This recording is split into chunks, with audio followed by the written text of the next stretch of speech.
again, it's really about redefining our relationship to capital, to the environment, to each other.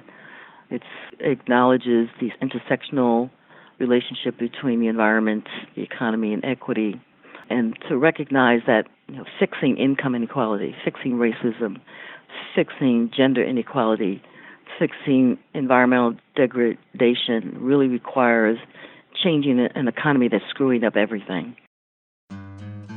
What does energy democracy mean, and how does the fight for an equitable, clean energy future mirror the movement to abolish slavery? Denise Fairchild is the president of Emerald Cities Collaborative and co-editor with Al Weinrub of the book Energy Democracy, Advancing Equity in Clean Energy Solutions. In this interview, we discuss the stories illustrated in the book, how they embody the concept of energy democracy, and what we need to do to make our energy system more, small d, democratic. I'm John Farrell, director of the Energy Democracy Initiative at the Institute for Local Self-Reliance, and this is Local Energy Rules, a podcast sharing powerful stories about local renewable energy. Welcome, Denise. Well, thank you, John. I'm glad to be on your program and have a conversation about this important topic. Yes, well, I just want to say thank you again for taking the time, and thank you for putting together this book. It was delightful. Really enjoyed reading it, especially as I work on energy democracy issues through the Institute for Local Self-Reliance and many of the organizations that we collaborate with. I was hoping that we could start with a story of how energy democracy is playing out. Is there something happening out in the world that you see sort of embodying this notion of energy democracy that you draw inspiration from? Well, the book itself that Al and I put together really is a book of stories. There's stories of all the wonderful efforts that are going on in the grassroots frontline communities, really trying to bring energy into a clean energy future that's owned and controlled by communities. So the voices of non-traditional environmentalists, as you might think about it, are just what the book is about. From the young suburban high school students who just wanted to put solar on their roofs and accidentally politicized an entire community that is now fueling a national co-op movement. I mean, I love that story, but then there's the story of immigrant refugees, Chinese immigrants, basically monolingual populations on the West Coast that are not only fighting Chevron in the fossil fuel industry because it's keeping them in the hospital with respiratory and asthma cases, but these are folks that are now at the forefront of California's progressive energy policies. But what's most even compelling about that is that they're also, participating in rallies for Black Lives Matter, as an example, because they are seeing the connections between the environment, the economy, and equity. That it's all sort of rooted in this sort of notion of how our economy is just screwing everybody. Or even the fight of the Local Clean Energy Alliance, which is fighting to make community choice a reality, really, really about community, and not just putting energy services in the hands of government, but making sure that government is also engaging community in its governance of these energy resources. And they're also taking on the struggle to democratize PG&E, as you know, because of the bankruptcy and the recent climate fires that's taken place on the West Coast. There's a restructuring. There will be a restructuring taking place with PG&E and the communities in the fight about how we actually take this large utility and put these assets in the hands of communities. That's what the book is about. It's stories like this. But my favorite story is really the one that embodies for me what the struggle is and then what the hope is the story of One Voice in Jackson, in Mississippi. And this is a story about Black rural communities. And, folks think about rural communities. They don't recognize there's a lot of Black folks in rural communities and how these One Voice is going around really community organizing, knocking on doors one by one and actually asking people the question, do you know that you own an energy company? And most of the folks in these communities don't recognize that they are part of a co-op, and they have never seen a dividend check. They have never participated in the governance of these rural co-ops. At the same time, they're seeing that their utility bills are, that represent 40% of their household budgets. Many of these co-ops are still burning coal. The profits that are being realized out of these rural co-ops are often used to support conservative issues and conservative politicians against the interests of these community residents. This is one story in the book where this organizing is bringing not only knowledge and education to the residents themselves, but they're politicizing the residents and training them through their Institute for Rural Electrification about the bylaws, about what it means to be a member of a co-op, and then getting residents to actually think about running to be on the board, to begin to transform who governs these assets so that they can burn clean energy, so that they can get out of coal, that the profits can, in fact, be used to reinvest in other community needs and to build community wealth. So anyway, that's my favorite story, and I guess part of it is because I was able, recently we did an energy tour of many of these local efforts that are taking place around the country, and I got to visit a couple of these rural counties outside of Jackson, Mississippi, to actually see people come to these meetings for the first time ever in decades actually getting a dividend check, because of the word, I guess, has been going around that there's a movement afoot. They're getting checks for like 20 years that may run from 1960 to 1980, but these checks were like for $50, $60. So there's a lot of plantation politics still taking place in the South. Rural co-ops are all over the country, and I think it's part of what we're trying to see, or how we see energy democracy playing itself out. One of the things I really liked in the book, and I think it relates to both what you said, you already kind of introduced this discussion about PG&E, this big utility in California, but I think it matters as well related to the co-ops, is there's this core thread about treating energy as a commons rather than as a private commodity. And I feel like we're in this moment where this concept is really coming alive. So you mentioned Community Choice, the work of Local Clean Energy Alliance, and millions of California residents and communities are exercising their right to have that kind of local control. There's a bill in the Maine legislature to make one of the largest electric transmission companies public because of how it's kind of mismanaged the delivery of service to customers in Maine. And then you have this PG&E here that's the second bankruptcy of one of California's largest electric utilities because of this mismanagement of its infrastructure. And you have, as you said, a restructuring, maybe even a public takeover in the offing.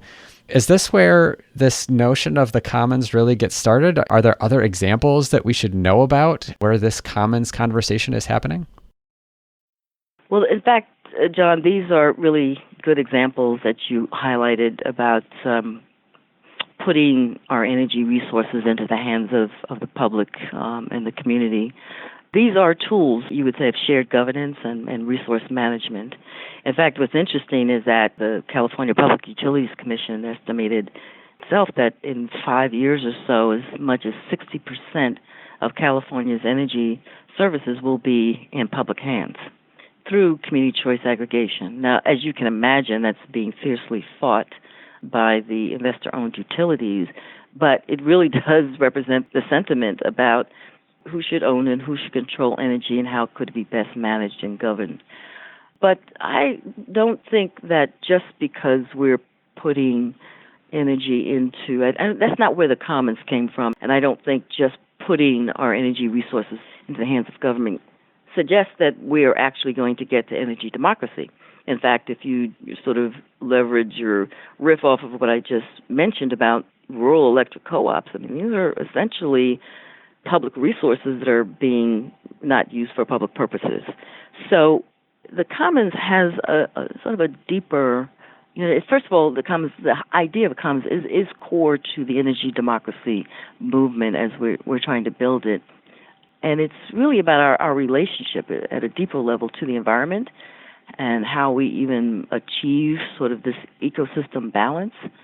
It's really rooted in something more spiritual about how we value the gifts that nature offers us as a human species and our responsibility to respect nature, that nature actually belongs to no one, and we must not only share it, but prudently conserve it and regenerate it. But this is not a radical idea. I mean, there's nothing uncommon about the idea of the commons. It's really rooted in traditional societies.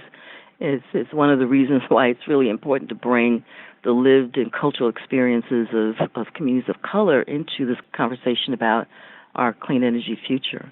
Indigenous communities here in America was really, a lot of the ideas of the Commons was really rooted in, locally here in our Native American communities about how when we fish, what days we fish, what we can fish, what trees we cut down, what trees we don't touch. Again, a lot of it is rooted in a sense of the spirit world, that these are living entities in which elders may even be still living, in another world.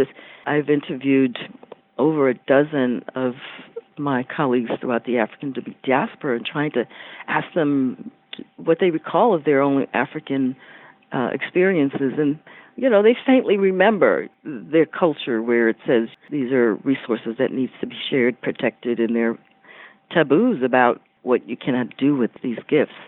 But it's also the idea of commons as part of the Magna Carta in the 13th century. It's part of our modern public trust laws.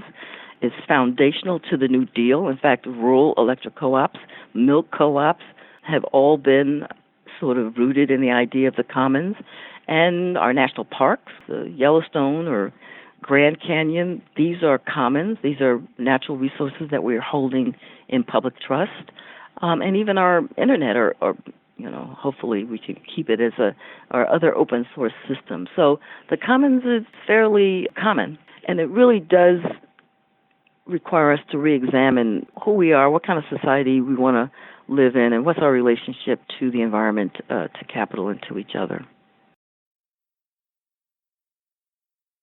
I want to take a step back to sort of the bigger concept of energy democracy, because I think this is really, that conversation about the commons was so interesting in the book, both the spiritual connection, the connection to indigenous communities, but also a lot of the political history that the white Europeans have brought. And then you also have this broader concept then of energy democracy. So commons is this core piece of it. I'm just curious, how did you define in the book this concept of energy democracy? Like, what are the core principles in addition to the commons that are important about it? And then what does it look like when we achieve energy democracy? How is our system, instead of being parceled out with private ownership of energy resources, how is that going to look different? John, I think that's always the hardest question that people ask me is, what is energy democracy? But there is no straightforward one-line answer about what energy democracy is. But for me, I think it's a way to reimagine, re-engineer, and rebuild our economy. Again, it's really about redefining our relationship to capital, to the environment, to each other. It acknowledges the intersectional relationship between the environment, the economy, and equity, and to recognize that fixing income inequality, fixing racism, fixing gender inequality, fixing environmental degradation really requires changing an economy that's screwing up everything.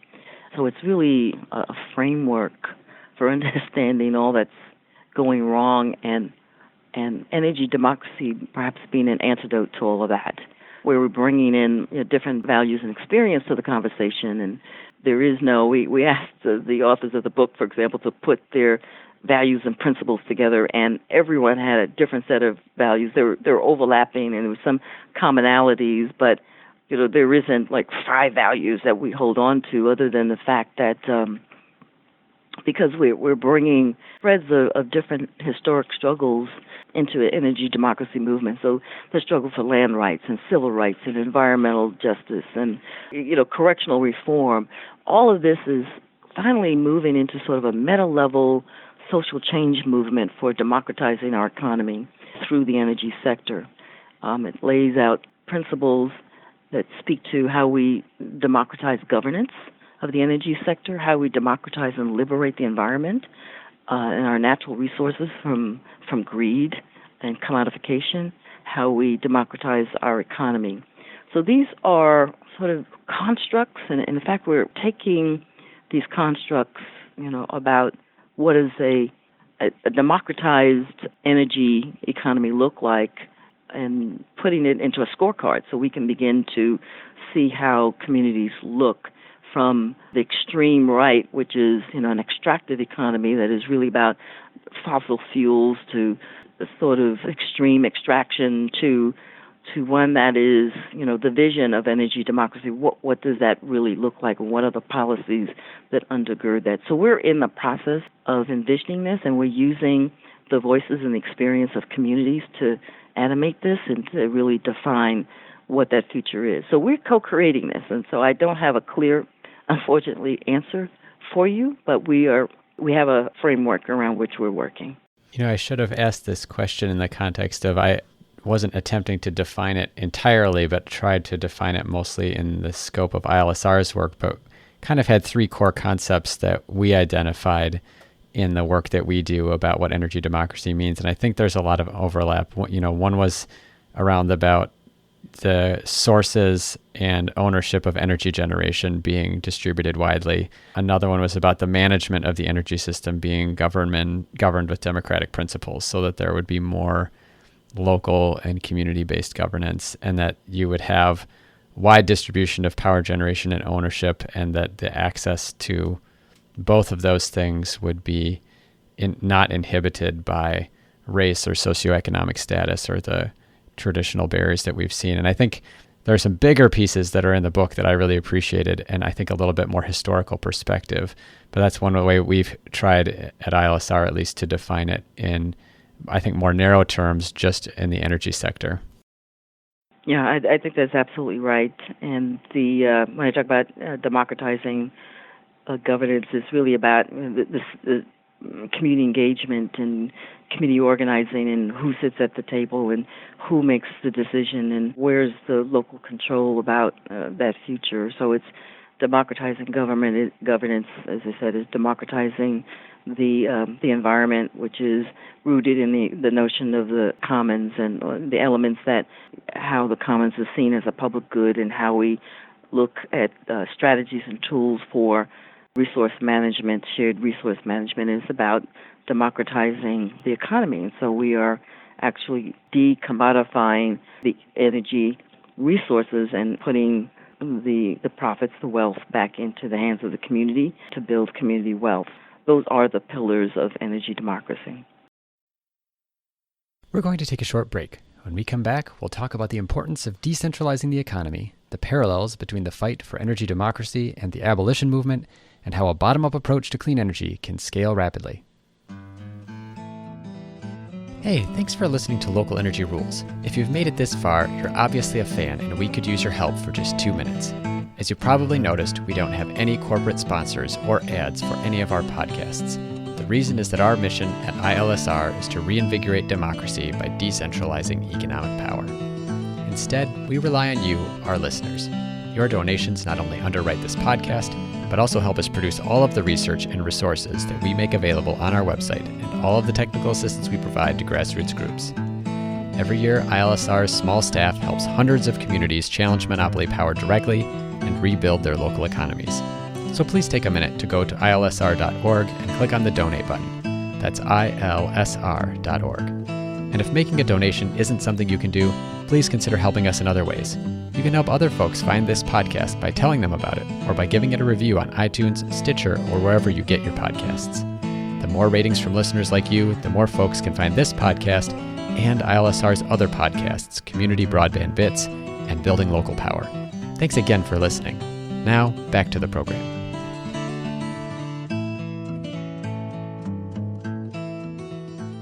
So another key concept that I saw coming through in the book, and it was especially noted in the introduction before a lot of the stories, was this notion about a transformation from centralized to decentralized. And I think that's super important because it came about in terms of both like the ownership of the system, but also the concentration of wealth.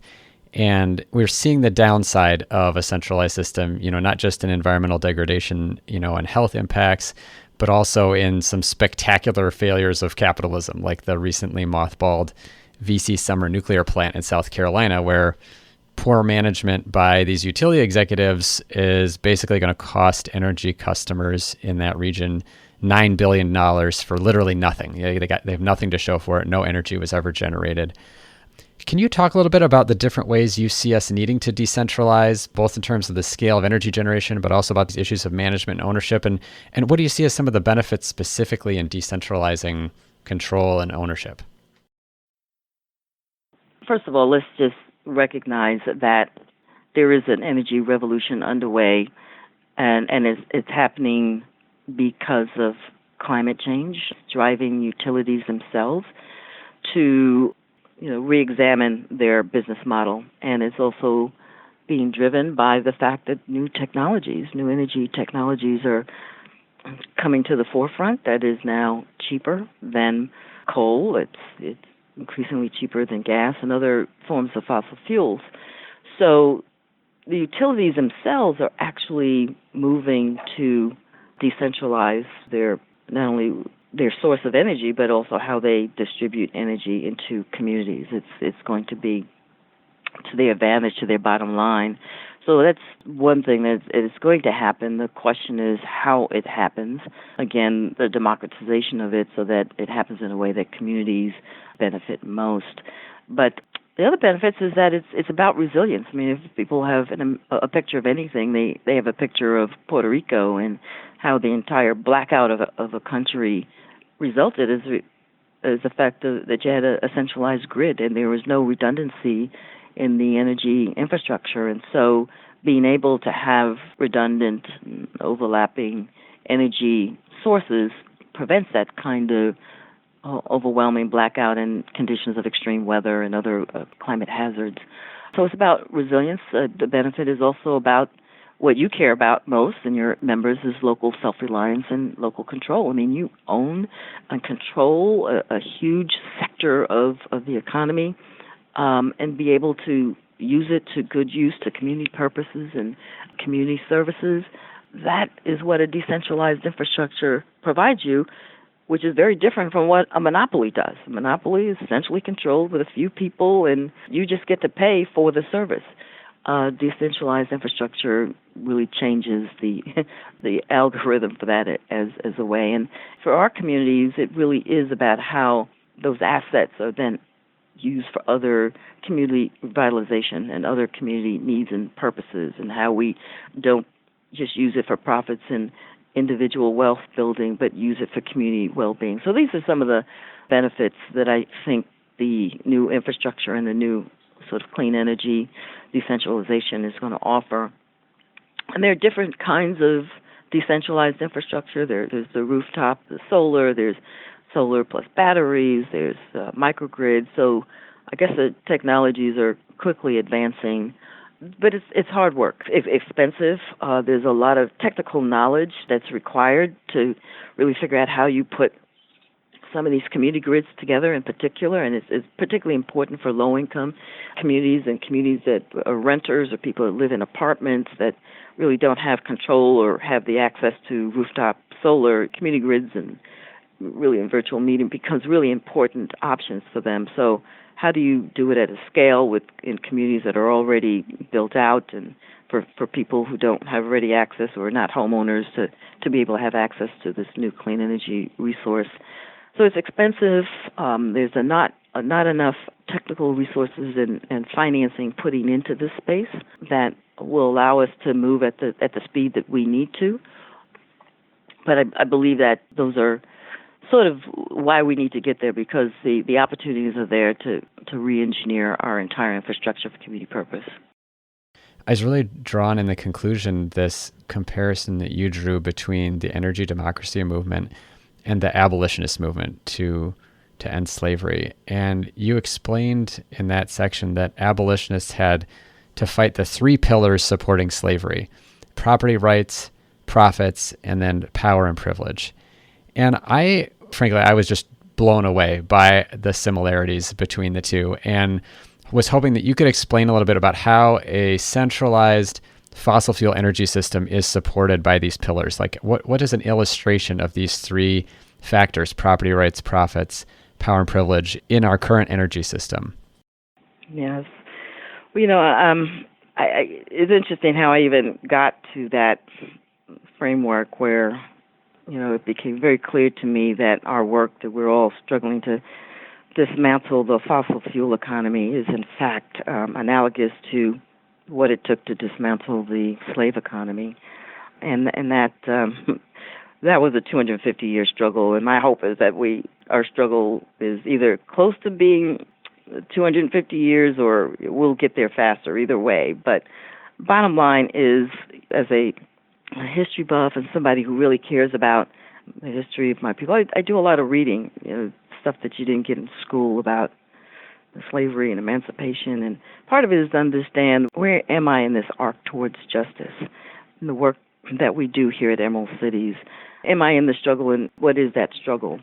And it became really clear that the struggle continues, and then it's all around those same pillars as you examined, where slaves were the source of energy in the slave economy. We look at fossil fuels as the new property, right? The access to land and natural resources and the right to own land and to commodify it and to monetize it, and the mass accumulation of mass production and mass consumption and the mass accumulation of wealth is all around this notion of ownership and individualism and property, about ownership and control. So that's core. And we see that in the courts today, where we're struggling around, does the government have the right to lease public lands to mineral extraction? And we're fighting this notion of private versus public land and public resources and public property. It's around our water systems. So it is about property. It's about profits in the energy sector, where the top 10 energy utility firms in the Fortune 500 companies, they make over $1 trillion in $500 billion in market value each. And they're benefiting from a natural monopoly. They're benefiting by the fact that they have an exclusive right to the energy infrastructure. They have huge subsidies that are coming from us, from taxpayers, that are feeding into that profit.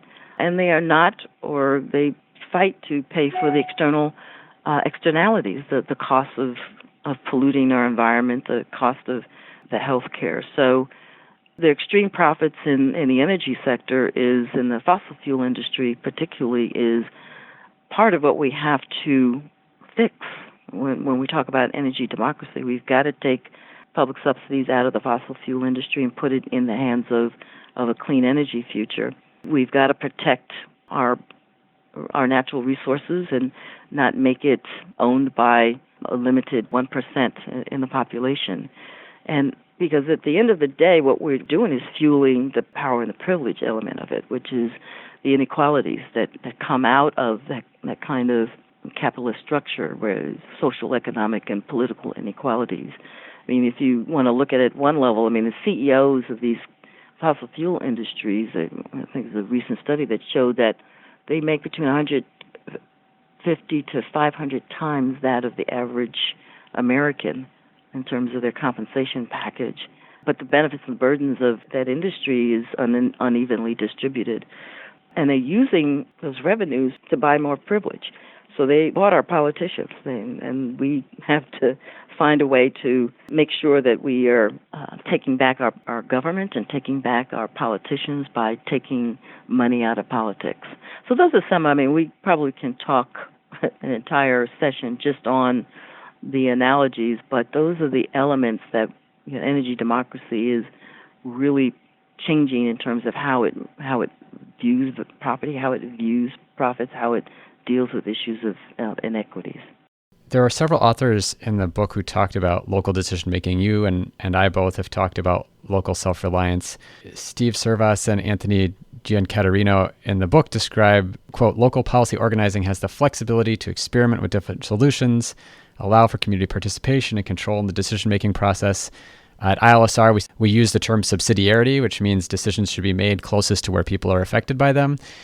A question I get a lot about this notion of local self-reliance, local control is, the problems that we have are on a global scale, like climate change. Can we really scale up this model of energy democracy fast enough to address this global climate crisis? Or do we have to rely on the big institutions, the big companies that have concentrated all the wealth to do this for us? Right. Well, I think this whole notion of local self-reliance is happening. it's working already. I mean, if you just look at it from the standpoint that 70% of Americans alone want clean energy and 2/3 of Americans believe in climate change, I think the barometer is obviously suggesting that what we care about, most people care about. I think our real challenge about scaling this is really about, again, getting back to the question about getting money out of politics, getting money out of the fossil fuel industry, and getting the politicians out of the way so the investments that we're currently making to prop up and allow profiteering to take place in the fossil fuel industry can be invested in decentralized, locally owned and controlled energy systems. I mean, it's just really a question of the imbalance in where we're putting public resources. If we had the same kind of money and subsidies that we're putting in the private fossil fuel industry and put it into this clean energy democracy future that we're talking about, we can get to scale, and we can get to scale quickly. And this movement is not limited to the United States. The global South, and as you can see in terms of even the Paris Accord, I mean, they have the same challenge because we're all dealing with the same multinational fossil fuel industry. And so it's a people's struggle. And it's only through that 70% who wants clean energy and 2/3 who believe in climate change that's going to make the difference to get politics out of the future that we all care about. So Denise, we often end our podcast by asking for a reading recommendation, but since we're talking about your book, I'd like to first propose everyone that is listening should go read this book. It is a really crucial way to understand the challenges that we face in the energy sector and in our economy more broadly and how best to address them. You already alluded to this, though, that you have a love of history and do a lot of reading on your own about this issue and in comparison to other issues. So I'm curious if there's something else you've read that you think would help folks understand the idea and importance of energy democracy, or just that you think is important for people to read. Well, let's see. There's so many books, but you know what what I'd love, folks, because I think we're so fixated on technologies that we are losing the sensibilities about what energy democracy really is about. So I would probably recommend the book Think Like a Commoner. I'm sure you may know about it. It was written several years ago by David Bollier, I think his name is. It's a really important read about what does the commons look like and how do we think about our natural resources, the environment, and our energy resources as a commons. Well, thank you very much, Denise. I just want to say thank you again for this book, Energy Democracy, Advancing Equity and Clean Energy Solutions. We'll have a link to where folks can find the book from their independent bookseller on our show page, as well as Think Like a Commoner and some other resources related to our conversation. Thanks again, Denise. Really appreciate your time. Thank you. This is John Farrell, Director of ILSR's Energy Democracy Initiative. I was speaking with Denise Fairchild of Emerald Cities Collaborative about her book, Energy Democracy, Advancing Equity in Clean Energy Solutions. For a link to buy the book from your independent bookseller, see our show page. Also check out examples of cities exercising their energy democracy muscles in ILSR's Community Power Toolkit, and read more about ILSR's working definition of energy democracy at ilsr.org. That is ilsr.org. While you're at our website, you can also find more than 80 past episodes of the Local Energy Rules podcast. Until next time, keep your energy local, and thanks for listening.